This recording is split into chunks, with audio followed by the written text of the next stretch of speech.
Hello and welcome to the South Indian. My name is Sudha Sadan. Let's get started with the top headlines from the south of India on your screens right now.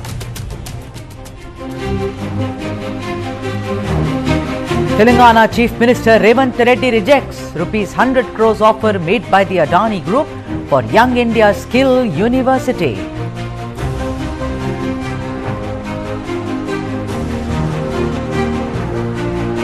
The Special Investigation Team expedites investigation into allegations of use of adulterated ghee in Tirupati Tirumala Laddus. 3 teams conduct inspections in various areas under the CBI's supervision.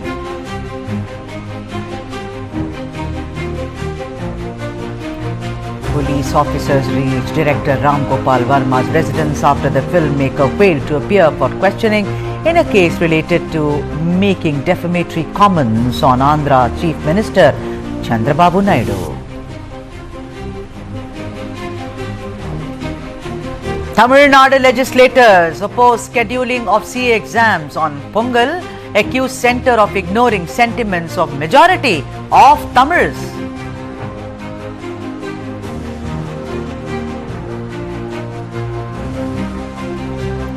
Orange alert issued for 6 districts of Tamil Nadu, moderate rains predicted in Chennai.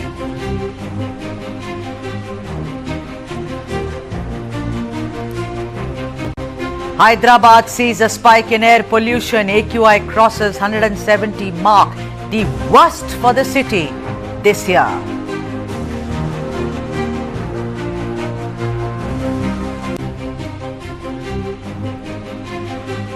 And let's take you through all the stories that the South Indian is going to feature today on your screens right now. BMTC and KSRTC employees in Bengaluru threatened to go on strike over non-payment of dues by the Karnataka government.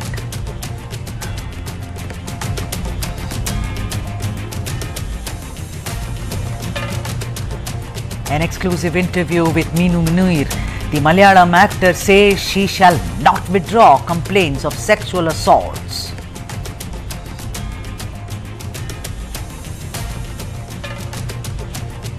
Tamil Nadu doctors threaten to cease work over unfulfilled demands despite government's assurances.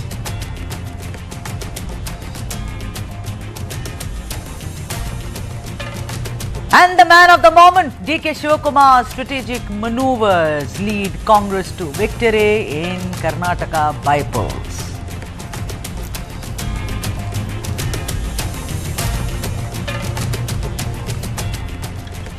Our lead story at this hour is that you see. Look at all the buses which are lined up. In Bengaluru, BMTC's worker warned of strike over unpaid dues. This is a red flag. Transport workers of 4 key corporations in Bengaluru, including KSRTC and BMTC, have threatened to go on strike due to Karnataka government's failure to disburse 38 months of unpaid dues. The arrears so far stand at a whopping 1750 crore rupees, and unless the Siddaramaiah government acts with urgency, the 1.15 lakh employees have left the government with little option than go on strike. They have been awaiting promises of a salary hike which has been due to them since January of 2024, with not a word from the government so far, apart from those in employment. Those who have retired also await their gratuity payments totaling 399.29 crores. Now, Transport leader Ananta Subbarao made a very poignant appeal to Chief Minister Siddaramaiah and said as follows, and I am quoting him here. Earlier, when you were Chief Minister, we went on strike for 3 days. Then on the 3rd day, you offered to fulfill our demand. Don't bring that situation this time. He also added that the strike will be called until the demands are addressed unless the government responds swiftly. At a meeting of the Joint Action Committee of 6 transport workers unions, they spoke about for how long have they been approached every door to communicate their grievances, including written letters, and also left requests in meetings after meetings. If the Siddaramaiah government doesn't act now, then the transport strike is bound to cripple the state in more ways than one. For now on this, Let me now go across to my colleague, Mohammad Wajiullah. Waji, a very, very delicate situation indeed. They are saying fulfill our demands or else we will go on strike, and it's going to impact a lot of people. So far, any word from the government side? Are they talking to the union? What is really going on the ground, Wajiullah? So as we speak, a lot of things are going wrong for the KSRTC and the BMTC, KKRTC employees and NWRTC employees. This is a corporation of four bodies that have come together and are clearly unhappy because the last time also they protested with regards to their demands. Like you mentioned, there haven't been paid salaries. In the previous government, they had got a 15% raise in their salaries, and that arrears have still been pending. What is even more shocking is that we have learned that the BMRTC officials and the drivers, their PF fund, the provident fund, which is a certain amount that is taken from their salary, which would be given to them after they leave their services. Money from that also is being missing because the government and the KSRT officials have used that money to use it for fuel purposes, to use it for the diesel purposes, for the maintenance purposes of the KSRT, because the money that they're having a crunch with regards to money. We had also seen the last time Ramlinga Reddy and Chief Minister had a meeting with regards to this. And from what we learned from our sources, that Ramlinga Reddy got really angry, threw the file on the table and walked out because he was not getting any answers from the Chief Minister, because he had a lot of people behind him who wanted answers. Now with this protest that has been called, so far we haven't heard anything from the government, because from what we know is if a government official is going on a protest, he gives the government a 1 month time, because as per the rule or Article 21 of their protest act, he has to let them know about the protest that they are doing. And in this few days, it's the government's prerogative to meet the officials, see if they can come to a conclusion. So that is what they are waiting for as we speak, Sudha. You know, Wajiullah, what I find very strange is, listen, hike in salaries, okay. Even then, they should have come and spoken to the union about what is the forward movement. But what shocked me is those people who have retired, Vaji, their gratuity is pending. How can you sit on that? That is their basic right. I mean, you know, anyone, if you take away or even delay the money which is due to those who have retired, that's a crime, I say, Vaji. 100%. It is more than a crime. It is giving loss to the people who are having a certain salary, a pension, and these people have been working tirelessly throughout the day. And the other thing that we know is the money crunch that is BMTC is having because of the Shakti Yojana also, because the other chunk of the population, that is the women population, has not been paying, and that is why the coffers of KSRTC have been getting empty. So it is incumbent on the government to make sure that they come to a conclusion with the officials, with the workers, because their houses are suffering, their families are suffering, and it will become a case like the farmers who are suffering because of loans. And suddenly you see that crisis in the BMTC and the KRCT. So it's high time that the government looks into these issues and solves them. Otherwise, you will not see buses on the road, Sudha. Yeah, I know, and it is going to impact lakhs and lakhs of people. And you really made a very pertinent point, Wajiullah, about Shakti, you know, where women get free rides in Karnataka. Now, there was also some talk earlier, you know, when DK Shivakumar said, oh, the women, they are saying we can all afford it, we don't want free tickets, etc., etc. There was a big controversy about that. The recent win in all the three bypoles, you know, Shigaon, Chennapatna and Sandur, that is also being associated with the Congress's way of giving those people freebies. So I'm asking you, Wajiullah, like much of the bus unions are asking, why isn't then the government moving? What is the reason? Like the BJP says, because they have no money, their exchequer is running empty. On one hand, you have the government saying that the exchequer is empty. Right. On the other hand, you have the government saying that they have had a profit of close to 3.5 lakhs. So it is something that we all fail to understand on what basis are they cutting their grants, on what basis are they giving this. As you mentioned, yes, the Shakti schemes, the guarantees has helped the government. In the urban areas, we have a woman coming out and saying that we don't want to pay money, we don't want free rides, we can afford our rides. But yes, in the rural areas like Chanpatna, in Shigaon, and in places like these, the rural population does require these kinds of facilities for them to move about and get their work done. but that does not mean that you cut out that money from the worker's pocket. It's like saying that you and I are working and the office is cutting our money. So, and that will not work. And that is exactly on the same lines. It's the prerogative of the government to make sure that their employees are happy. And on the other hand, the public is also happy to make sure so that these guarantees also help them. So we just have to wait and watch, or otherwise we'll not see four-wheelers or these buses. So as of now, Vajji, as of now, no response from the Karnataka government. Am I right?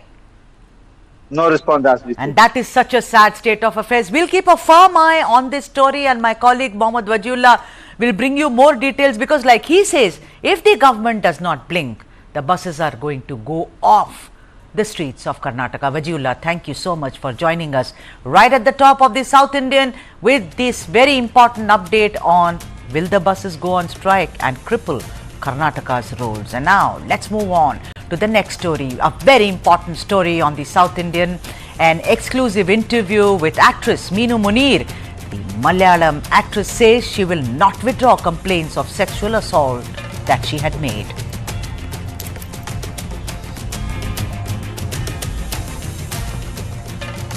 Alright, that's the story. It's an exclusive, ladies and gents. Minu Muneer with the South Indian won't withdraw complaints of sexual assault.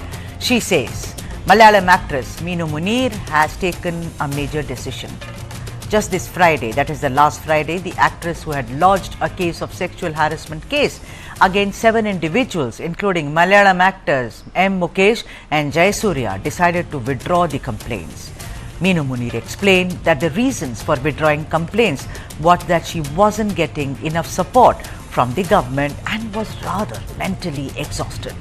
The allegations surfaced amid the revelations of the Justice Hema Committee report, which detailed widespread harassment and exploitation of women in the Malayalam film industry. But just this morning, Minu Muneer said that she will not withdraw her complaints and shall continue to pursue them legally to seek justice. Minu Muneer said that her family had encouraged her to continue her fight, prompting her to reconsider her decision to withdraw cases. She said, and I am quoting Minu here, "My family had encouraged me to continue her fight, prompting her to reconsider. My husband called me and urged me to proceed with the cases. He assured me of full family support, saying there was no reason to back down after the harassment I endured." Meanwhile, Minu is also facing a POCSO case which has been filed against her by a relative accusing her of exploiting a minor and offering roles in exchange. The actress has denied all such allegations, claiming the POCSO case is false, and also alleged that there were deliberate attempts to falsely implicate her in the POCSO case following her harassment complaints against actors such as Mukesh, M. Raju and Idavala Babu. Minu Muneer is live with us on the show. Let's go across to her and speak with her. Minu Muneer, thank you so much for joining us on this broadcast. How are you, Minu? Yeah, I'm fine. How are you? I'm very well, thank you. You know, let's go back to the time when you said you are going to withdraw, and of course we had an exchange over WhatsApp. You said that the government is not supporting me and I'm under terrible mental agony. So what has changed now? What made you change the decision, Minu? And describe a little about the mental agony and lack of support that you were going through. Because I boldly exposed about the atrocities and the exploitation which is in Malayalam film industry against prominent actors. Boldly, despite the risk of shame and the teasing, I didn't bother about that. After that, life threatened. Even more for videos, abuses, I didn't bother at all. And also later, the POCSO case also has come against me. I remained silent because let police investigate. So this is now I have given enough time, sufficient time for them. The accuser also gone. The police took her to Tamil Nadu. This incident occurred in Tamil Nadu state. They took her to Chennai and for the evidence, and they didn't get any substantial evidence, but also that the truth is remain hidden. For whom? For whom's sake? Who is behind her? Who is responsibility for this injustice? I have solid evidence to defend myself against this POCSO case. And why the government? See, I am the person who came forward boldly, and government has the responsibility to protect my reputation.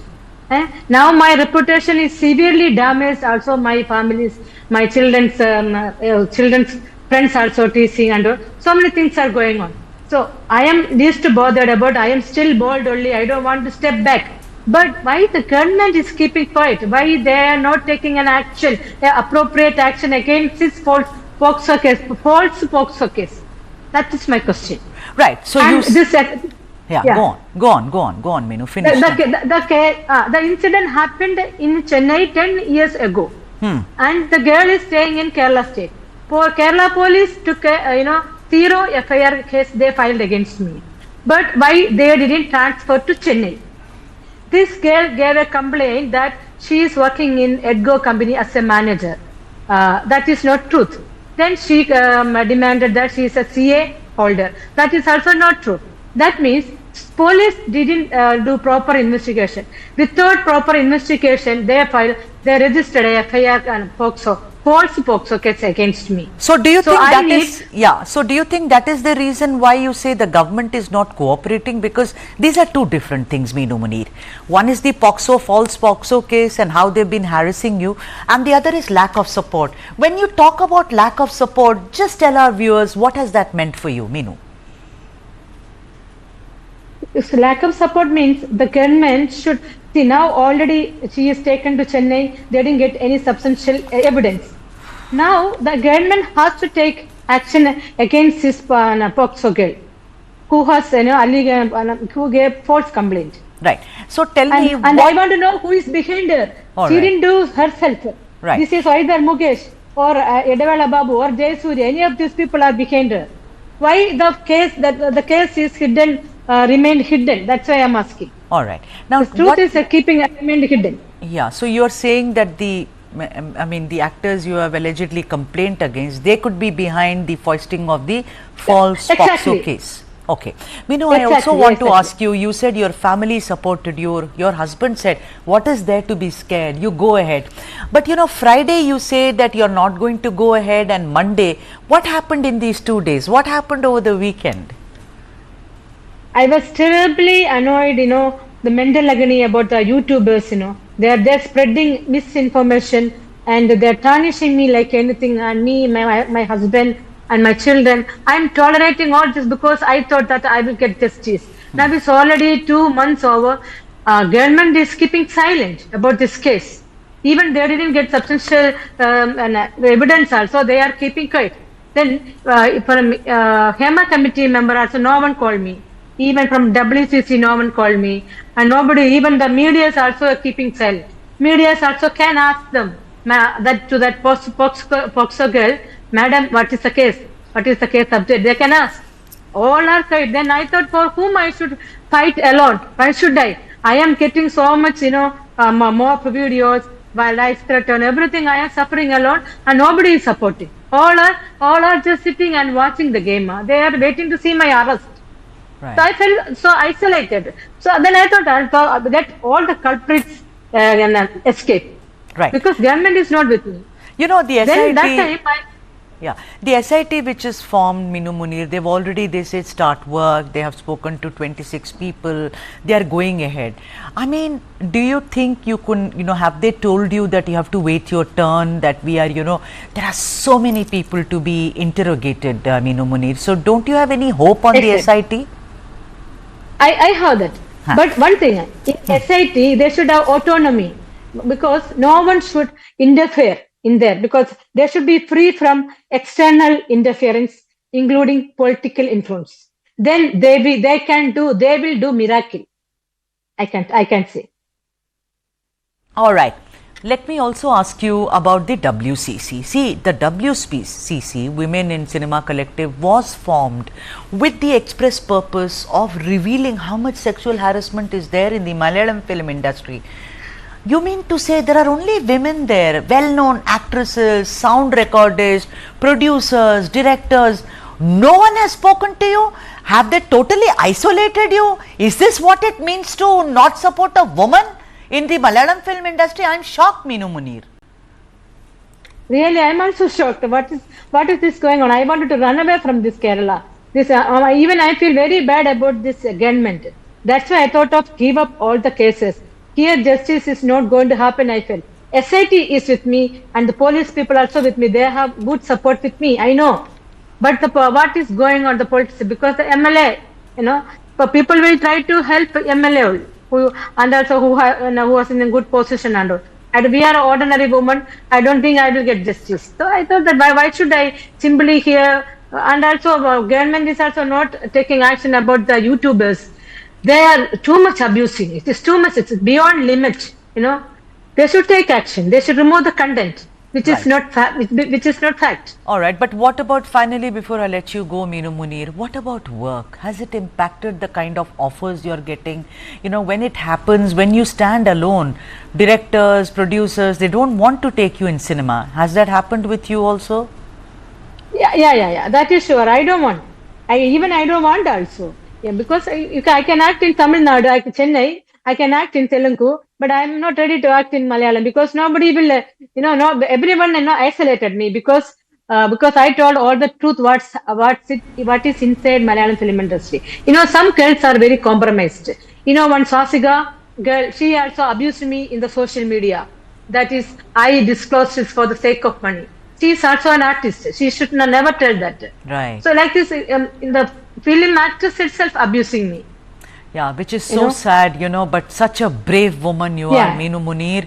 Whatever happens, I salute, and News 9 salutes your bravado, because you've come out and spoken. It takes a lot of guts and gumption to do it. Minu Muneer, thank you so much for joining us on this broadcast. Thank you indeed. Yeah. Bye. The next story on the South Indian is how Tamil Nadu doctors have threatened to cease work over unfulfilled demands, despite government giving them all kinds of assurances. But they are saying we shall cease work if the government does not walk the talk. That's coming after the break. Stay with us. You're watching the South Indian.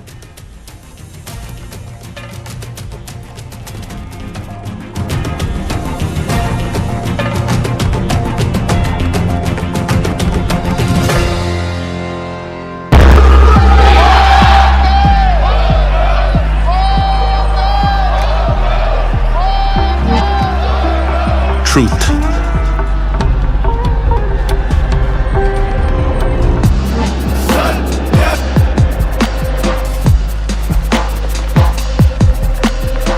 Truth can divide a nation, barely born. At the stroke of the midnight hour, when the world sleeps. Truth can end 400 years of oppression.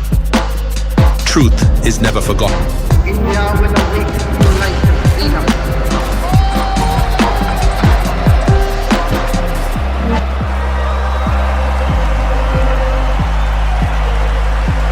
Truth can make you believe in miracles, in magic. Truth. Truth can shake the world, move it, and bring it to a standstill.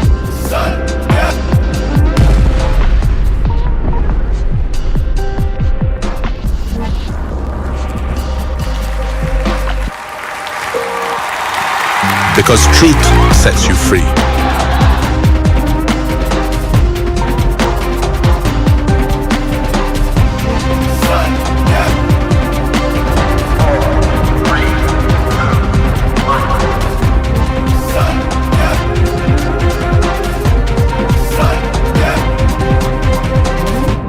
For a century, we've been the voice of truth. The voice of the nation since 1924.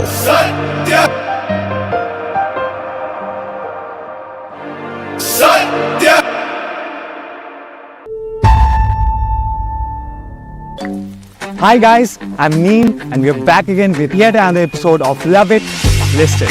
And today we are going to explore the perfect date night experience.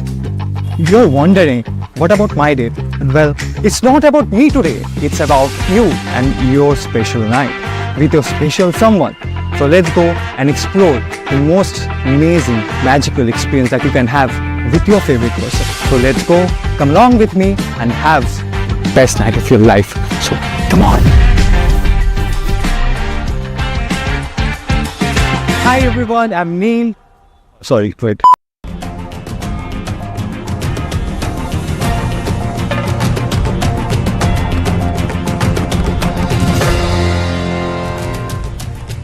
All right, that's the next story on the South Indian. Tamil Nadu doctors threatened to cease work after Kolkata, where the cruelty on a female doctor reached monstrous proportions because of the horrific rape and murder.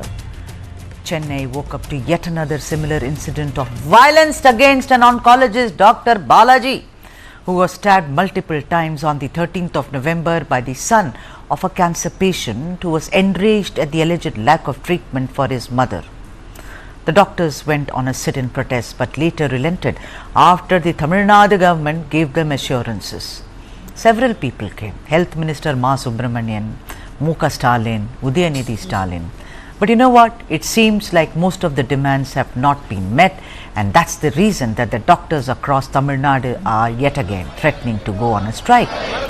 The Tamil Nadu Government Doctors Association, or TNGDA, has threatened to stop all medical camps and boycott meetings to protest against the harassment meted out to their doctors by senior officials of the Directorate of Public Health, National Health Mission, Directorate of Medical Health and Rural Services, and a few districts collectors. They have clearly asked the government to be treated with dignity and respect. They say, do not ill-treat us in this fashion. The association listed a number of incidents from districts like Tiruchi, Tanjavur and Chennai, in which they claimed that doctors were treated like criminals. The association also condemned NHM Director Dr. Arun Tamburaj for his remarks about hospital heads and department heads for maternal deaths. Expressing their anger over the incident, doctors of the TNGDA said that they shall not perform elective surgeries in the obstetrics and gynecology departments from 26th of November, and also not update government portals monitoring maternal health and quality of care in labour rooms if their demands are not met. The Doctors Association has called upon Chief Minister Muka Stalin to intervene in the matter and presented a charter of demands. Some of the demands of the protecting doctors are as follows: removal of bureaucrats posted in the National Health Mission and Tamil Nadu Health System project and replacing them with senior government doctors in the cadre of directors. An apology from the Director of Public Health for painting a bad picture of the doctors, an anonymous maternal death audit, monthly review meeting by district collectors, and the ranking system for doctors and hospitals, and allowing voluntary retirement for doctors. Doctors of the TNGDA have received support from the services doctors and also postgraduate association, which said that its members will join hands indeed with the TNGDA in their call for doctors to be treated with dignity. It is so sad, isn't it, that the doctors are asking for respect and dignity? Is this how a nation treats the medical staff of a country? Professor Dr. Anita Ramesh, Professor of Medical Oncology and Senior Consultant Medical Oncologist, is with us, and we are also awaiting yet another doctor, Dr. Ramalingam, State General Secretary, PGA, Tamil Nadu. First up, we have Dr. Anita Ramesh with us. Dr. Anita Ramesh, you know, doctors are always caught up in a conundrum because these are essential services, Dr. Anita. But this is rubbish, don't you think? And I'm using that word with very careful consideration. When they wanted the strike to end, everyone came, said, oh, don't worry, we will give tags to patients, you know, partners who are entering, we will do this, we will do that. But it seems like nothing has moved. Professor Anita Ramesh. Yeah, this is the story all over India. Very good evening to this TV show. And I think we keep discussing over and over again, but nothing happens, nothing moves. You take the Kolkata case or you take any other case, the Mumbai doctors case, and the horrible murders and rapes and the lack of security all over India remains same. So we discuss, we make a strike, the government gives promises, tells us to break the strike, resume the work, we go ahead and do that, but nothing happens, nothing. Life continues, they continue in their chair, and we continue working because we cannot stop.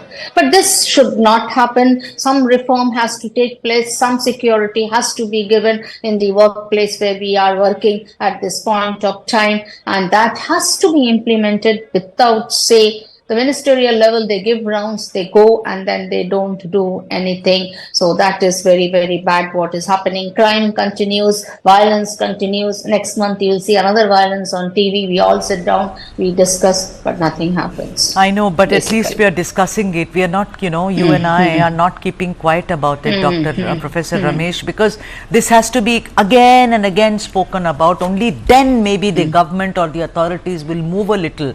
I want to ask you, I know all the demands are very important, but one of the major demands when the attack on Dr. Balaji happened, the oncologist, that was, what are you going to do about the criminal who entered a hospital with a knife and stabbed the doctor multiple times? Yes, that has not been, I think, addressed. He has been arrested by the mob at that point of time, and we saw his activities just going scot-free. Okay, no update on him have come so far. What is the punishment has been given, because this is the culpable murder, the attempt to murder, right? It is.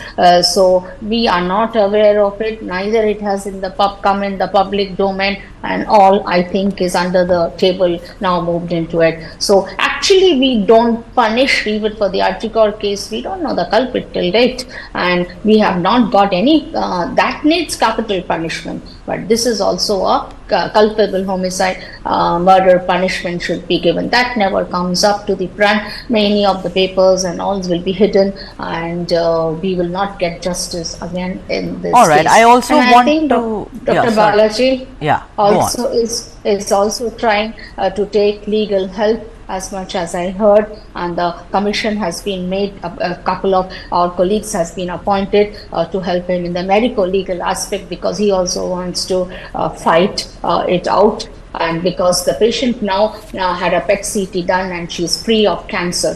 Okay, the cancer has been cured for her. Okay, so she is free of cancer. She's in remission now, and the doctor also is seeking for legal advocates help how to proceed with the case. So really we need medical support, legal support, media, government, and you're doing a good job. But then apart from all this, Professor Ramesh, bureaucrats, and in this case someone who's a medical doctor, I mean, if I'm not wrong, Dr. Tamburaj is a doctor, right? And he then maybe, sacked for civil services. Making comments like that, because that's one of the reasons that the doctors are saying we need dignity, we need respect, we don't want this kind of, unnecessary comments being made on us. If doctors who are working in government hospitals have a great challenge. I'm not saying private hospitals don't, but government has, because they have to bow down to bureaucrats all the time. I think doctors, the bureaucrats, they do a fantastic job, but if they interfere like this, they are interfering in what is your basic right as a doctor, which is to perform your duty. Yes, sometimes people do lose their balance, okay, and then they step into an MBA and an administrative post and just having a medical degree, so they forget about the fraternity and what you are expected to do, they influenced by many other things, and then they behave. So this is, I think, highly not acceptable. Okay, so you have to be with the medical profession. You can be in a higher post, but you should not let the medical profession let them down or give any comments which is not being acceptable just to rub shoulders with the political party. You have to avoid doing all these things, and it's very, very bad if somebody does it. Right. Dr. Ramalingam, State Secretary of SDPGA Tamil Nadu, is also joining us, but on the phone line. Dr. Ramalingam, a very warm welcome to you. Dr. Ramalingam, let me start with the interference by a bureaucrat, Dr. Tamburaj, who's a medical doctor himself, where the doctors today are saying, please treat us with dignity and respect. Where do these bureaucrats get off? Where should they be told that, listen, let us do our job and you do yours? Yeah, thanks for inviting me to join this debate. First of all, I would like to clarify that doctors as professionals are not only the healthcare providers, but also, they are all educators, and also they are the scientists. We are dealing with the medical science. So, we are just another professional equivalent to graduate from IIT or IIM or IIS. So, we need to take care of our profession on your own. We know what to do for the public, what to do for the patient. Very well, we have proved our professionalism during our COVID time. During the pandemic time, we have proved our professionalism, right? Okay. In such a case, what we want from the government or the officials, they are administrators. They need to get the opinion from us and they have to help us how to correct the system. They should not come and dictate what I should do, what we should do. That is what we want. All right. Now, you said that you've proven your mettle during COVID. I mean, not just proven, I mean, you were fantastic, fabulous. Remember, the entire country showered you with rose petals, etc., etc. Today, the scenario is that we don't, perhaps, I do not know, I'm speaking on your behalf, but maybe you don't want rose petals to be showered on you. You want basic safety, Dr. Ramalingam. Kolkata, we had a case, and look at the way a man entered the room where Dr. Balaji was taking rounds and stabbed him multiple times. If the politicians are only going to come there for photo opportunities and say, of course we will do it, stop the strike, it makes no sense, because like you said, you're all trained, I mean, you're all special, you have special skills, Dr. Ramalingam. Don't you think, apart from the bureaucrats, even their masters, the politicians, need to walk the talk now? It's high time. Yeah, that's what I want to tell you, because this is not only the security issue. When it comes to healthcare delivery, we are very much overburdened with the work, because the doctor's population ratio according to the WHO standard is 1,000:1, right? Okay, some states still are better, but on an average, India is nearing that mark. So, overall expectation from the public is we have to deliver the quality care, quality treatment. Yeah, we are bound to do that. But what is happening? It is disproportionate rural and urban divide among the healthcare facility. Point number one. And in urban center also, lack of adequate manpower. It is not only the doctors, the paramedical staff, the nurses, the OT technicians, the MNAs, FNAs, even the housekeeping workers. Everybody should be posted adequately in order to give a proper medical and treatment care to the public. So, what I want to tell you is not only the safety and the security issue, but also the burdened work. Day by day it is getting increased. That need to be addressed by the government only. What we want is the bureaucrat should address the manpower shortage instead of asking us to look into the treatment care. If automatically all the posts are filled, naturally the quality of treatment is also being increased. All right, okay. That's what we want to tell you. All right. Professor Ramesh, I want to come to you. Professor Ramesh, has there any word been there from the government side to say, okay, doctors, come, let's sit across the table and talk about it? Because I don't see anything in the media or in the news flash so far. There seems to be like radio silence from the side of the Tamil Nadu government, Professor Ramesh. Yes, we also have not heard anything. They heard to our appeal, but never came for discussion, only told to withdraw the cases, withdraw the strike and start working, resume normal duty, and they will take care of everything. But so far nothing has happened, no nothing, not to my knowledge also. Okay, but they didn't have any big discussion with the at least oncologist in Tamil Nadu or sit across inviting people, no. So the strike will happen, you think? I mean, if this is the situation, Professor Ramesh? We should protest. Again, what you said, we should protest, we should not keep quiet. Absolutely. And on that note, thank you very much. That's Professor Dr. Anita Ramesh and also Dr. Ramalingam, State Secretary SDPGA, who was speaking, and they said, if the government, Tamil Nadu government, does not come forward, strike it is. Time for me to take a break, but let me announce what the South Indian has in store for you. D.K. Shivakumar's strategic maneuver led Congress to victory in the Karnataka by-polls. What's the real story? That's coming after the break.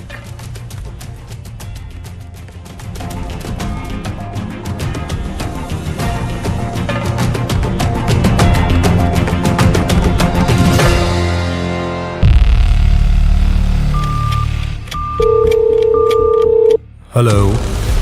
If your money is fraudulently taken by somebody or if cyber crime takes place with you, क्या हम कृष्णा दास गुप्ता जी से बात कर रहे हैं? and you report it to the bank within 3 days of the crime, the bank is liable to pay you 100%. This is clear-cut guidelines. मैं department से बात कर रहा हूँ.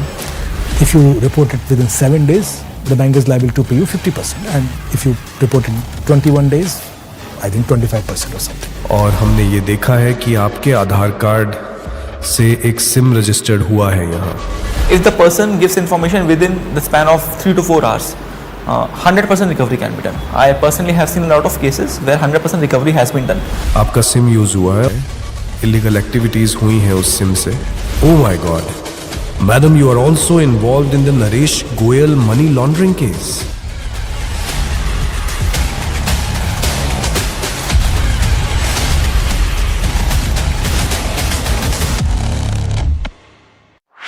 This and more. Streaming on News 9 Plus News is now content.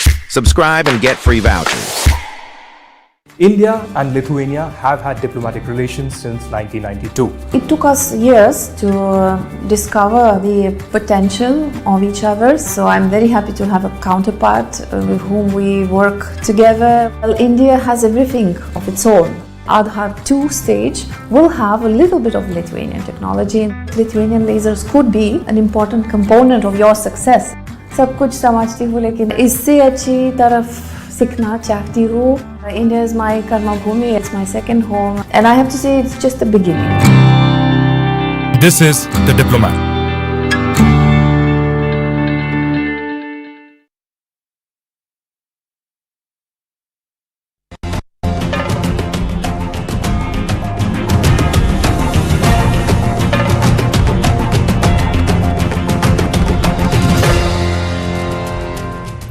All right, that's the next story. DKS, that is DK Shivakumar, the mastermind behind Congress's Karnataka sweep. What's the real story? You know what? More than the Congress's win heralding the debut of Priyanka Gandhi Vadra in Wayanad, what stands out though is the way the Congress in Karnataka put up an impressive show by winning all the 3 seats of Chennapatna, Shigaon and Sandur. After its terrible defeat in the 2024 Lok Sabha elections, the Congress struck back and like how and decimated the BJP-JDS alliance in a direct fight and increased its tally in the Karnataka Legislative Assembly to 137. The Congress actually snatched the Chennapatna seat in the old Mysuru region where CP Yogeshwar emerged victorious, the Shigaon seat where Yasir Ahmed Khan Pathan was its candidate, and retained the Sandur seat where it had nominated E. Annapurna.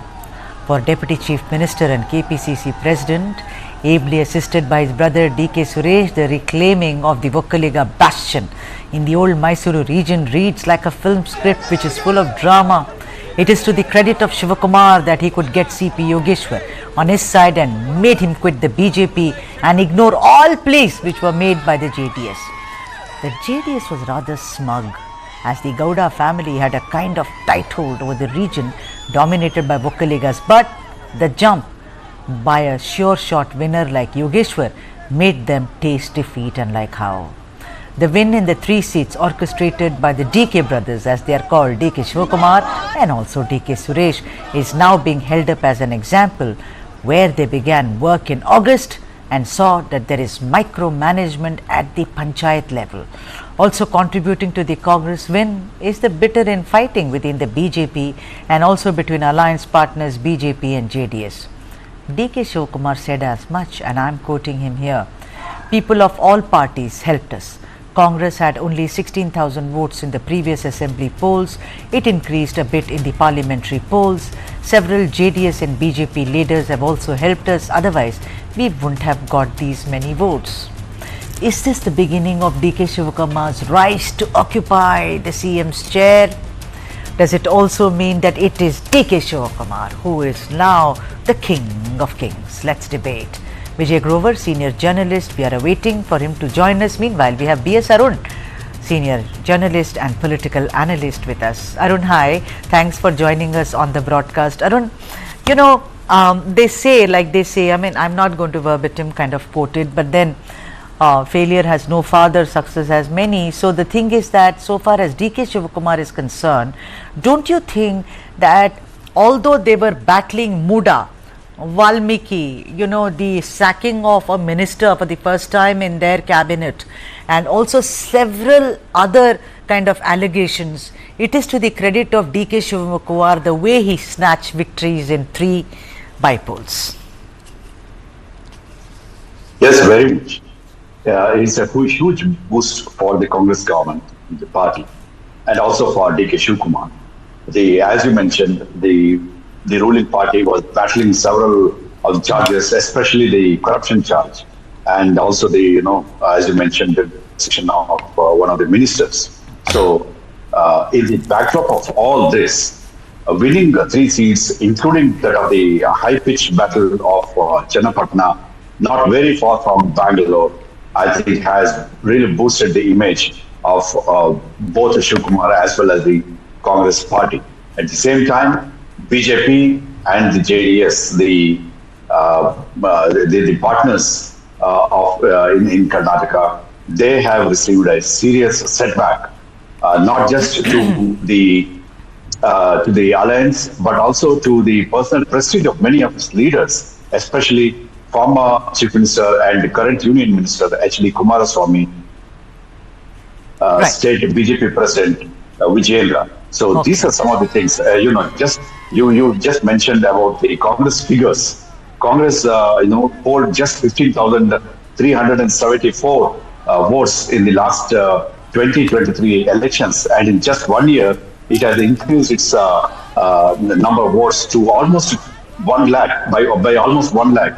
It's 1,12,000 now, and the margin of defeat of Kumaraswamy was just about 16,000, and now the margin of victory of Yogeshwar is some 25,000. So all these go to show that it's a victory for which Congress will be very happy about. Vijay Grover has also joined us. Vijay, hi. Thank you for joining us on the broadcast. You know, Vijay, even as there are lots of celebrations in Maharashtra, your state and my state, that is Karnataka, let's talk about it.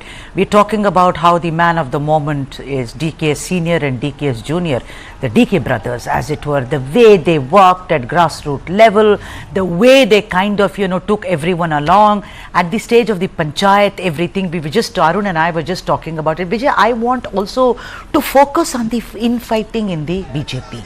Of course, the JDS and BJP fighting will also come. Just wait for 2 days and we'll see editorials. But then, Yatnal saying and Jharkioli saying this Vijayendra is not worth it, he's dynastic, he's corrupt, we'll go to the center, we'll go to the top. Man, don't you think that the people watch all this, I mean, they look at it, Vijay, they did not bother about Muda, Valmiki scam, everything else, where the chief minister is in the dock and also Parvati's wife. But then the infighting, don't you think, has cost them very badly, because they are anyway strange bedfellows, as it were? Well, see, Sudha, there are multitude of reasons as far as, these defeats are concerned with the BJP. And I'm sure they will, introspect, because, voices like Yatnal may be, poo-pooed that, he's a maverick and, he's someone who doesn't pay heed to, the party discipline and all that. But the fact is that there is a serious issue within the party, and that is something that needs to be addressed. At least that is the message for the BJP and from the BJP. If one were to look at the present scenario where they have lost, despite having the momentum and despite having, hot potatoes in their hands, which they could have, tossed to the Congress camp. Now, clearly, this is something where, you spoke about Muda. Muda certainly had put Siddaramaiah on the defensive, and he had no conviction to go out and campaign on behalf of the party the way he would have otherwise, if the Muda scam was not there. The second thing, you have to look at factors like let's talk about Bharat Bommai's DP. Yes. Very clearly, Mr. Bommai had said that he does not want his son to contest because he knew about the infighting, and that is something that has now come out to the fore. And that is something which is very, very critical. Now, the biggest surprise was Chennapatna, and that is something where there is series of actions which have gone in favor of DK Shivkumar, and I would say more credit to CP Yogeshwar, the local person who's actually been the candidate and has won this election for them. Now, BJP is inviting a side, certainly they will look at it, introspect about it and all that kind of thing. But the second thing that now comes to mind is the most important thing is whether the Congress will be able to take this momentum forward and ensure that, the promises that were made to the people will be something that will be kept by the DK brothers. All right. Arun, I want to ask you that, reclaiming the Vokkaliga bastion is a major thing, because we know that Vokkaligas as Lingayats are very, very important communities there. DKS belongs to that community. Do you think that also, of course, Ahindas, they rallied behind Chief Minister Siddaramaiah, who's credited for having actually, creating that monolithic kind of a umbrella under which there are several groups who fall. But the Vokkaliga factor, B.S. Arun, do you think that this also kind of, there is a light which shines over DKS, because it's now proven that, like Yogeshwar himself is saying, why can't DKS be the Chief Minister? Well, so the region, the South Karnataka's Mandya and Hassan districts, they are the Vokkaliga belt in Karnataka. Within the Vokkaliga community, there has been an internecine battle going on between DK Shivkumar and Devegowda's family as to who is the leader of the community. So DK Shivkumar, badly wants to establish his supremacy among the Vokkaligas, and this victory will give a huge boost. Shivkumar had, over the last about 4 months, ever since the Lok Sabha elections took place, concentrated fully on Channapatna. He said, whoever is the candidate, actually, he is the candidate. The people should vote for him because he is the party president in the state. I am the candidate. Look at my face. You're right, Arun. And I am the candidate. So you vote for me. Who is the candidate, you are voting for me. So that was the kind of, the emotional outburst that he did. And perhaps people have responded to that. To that extent, Shivkumar, this is a moral victory for Shivkumar because this happens to be the neighboring constituency of Shivkumar himself, as well as. And another important thing here, Sudha, is that in the entire Ramanagara district, now the Congress has established its hegemony, and the JDS, which had just one seat, that's of Kumaraswamy. Yeah, that's what I wanted to. Yeah, Vijay, I'm going to. Arun. Vijay, I'm going to. Arun gave me a very good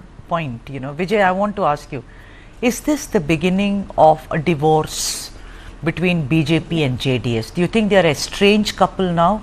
And it was a marriage of convenience, and very soon they are going to sign the divorce papers because nothing seems to be working in their favor. Well, see, so the one thing very clearly, and I was speaking to one of the close confidants of Siddaramaiah this afternoon, and he said, we've been talking about the Ahinda movement that Siddaramaiah has been, propagating. He said, if you look at both Bharat Bommai's defeat or Nikhil's defeat, one thing is very clear that, the marginalized communities, the backward communities have now learned that, their strength is only if they come together. And both these seats which have shown that whenever there is a candidate from the dominant community, that has got defeated because the marginalized sectors. If you were to look at Channapatna, against the Vokkaliga, we saw the Muslims come together, the Dalits come together, the OBCs come together, the Kurubas come together. And that's what shifted the game. While everybody else was expecting that, being a bastion of the Gowda family, it should not be a big challenge. Similarly for Bommai, though he had anticipated, but this observation of, coming of age of, the Ahinda movement is something which is certainly being looked at. But the question that you are raising about the JDS and the BJP, very clearly, this is something that if JDS has to survive as the third party, it will have to stop piggy riding or piggybacking on either the Congress or the BJP. BJP certainly not, because that is something that is been, not very productive for the JDS at all. All right. And on that note, thank you very much, Vijay Grover, for joining us, and also B.S. Arun. Such a pleasure having both of you on this broadcast. Thank you indeed. And with that, the South Indian says goodbye to you. But tomorrow is another day, a new day where we will get you all the stories from the south of India. Make this your destination to get to know what's happening below the Vindhyas in the south of India. For now, goodbye.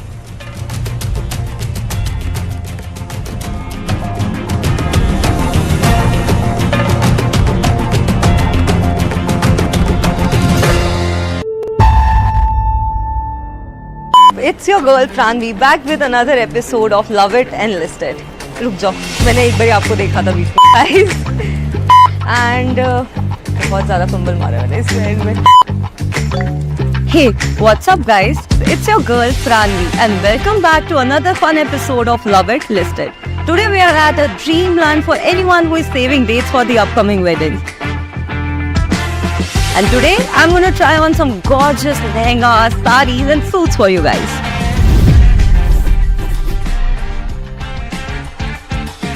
So, let's go.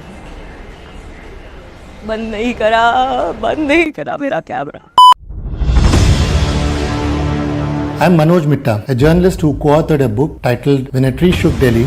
I've written extensively on the cover-up of political complicity in the mass violence targeting Sikhs in the way